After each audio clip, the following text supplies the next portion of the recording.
माझे नाव त्रिशा सुनीत पाटील, इयत्ता दुसरी, गट सूर्य.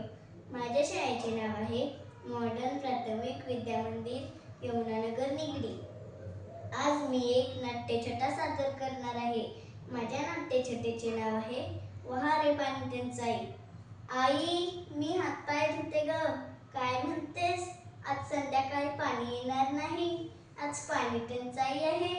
अगं आई, मला तर या भरलेल्या पाण्यावरून आज पाणी टंचाई आहे असं अजिबात वाटत नाही. अगं आई, आपण घरात 3च माणसं, तू, मी आणि बाबा, आणि केवढं ग हे पाणी भरून ठेवलंस. काय म्हणालीस? गप्प बस. बरं बाई, बसते मी गप्प. आई, आता तरी हातपाय धुऊ का ग? हो हो, अगदी अर्धच पातेलं पाणी घेते. मला कळतंय ना ग की आज पाणी टंचाई आहे ते.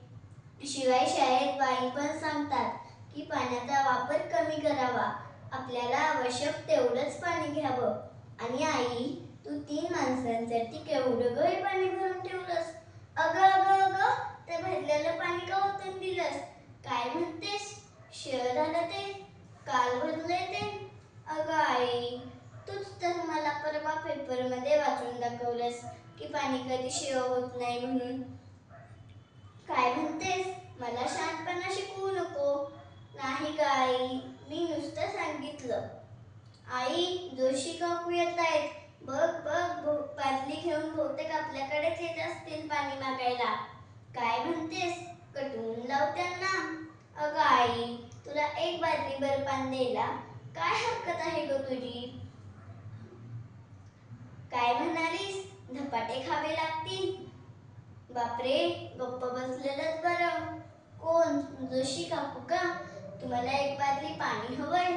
छे हो, आमच्याकडे तरी कुठे आहे, थोडेच तर भरलंय, तेच कसं कसं पुरवायचं. काय म्हणताय? भरलेल्या बादल्यांच्या रांगा लागलेत. आता संध्याकाळी पाणी येणार नाही तर एवढं पाणी नको का भरून ठेवायला? काय म्हणता, निघताय का? हो हो, या या. आई, गेल्या ग जोशी काकू? हो, गेल्या. आई, मी आंघोळीला जाते ग. हो हो, आंघोळीला अगदी पावबादलीच पाणी घेते. पण आई, मी आंघोळीला गरम पाणी कशात घेऊ? सगळ्या बादल्या तर अगदी गच्च भरलेत. काय म्हणतेस? एका बादलीतलं पाणी ओतून देऊ?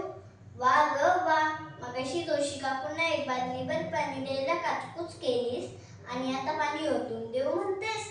मगाशी पण एक पातेलं पाणी ओतून दिलंस शिळ झालं होतं म्हणून. आता उद्या दोन्ही वेळेस पाणी आलं तर शिळ झालं म्हणून ओतून देणार. आता तुम्हीच सांगा मित्रांनो, कधी कुणी पाहिली आहे का अशी पाणी टंचाई? काय म्हणता? यालाच तर म्हणतात घरोघरी असलेली वहा रे पाणी टंचाई, वहा रे पाणी टंचाई.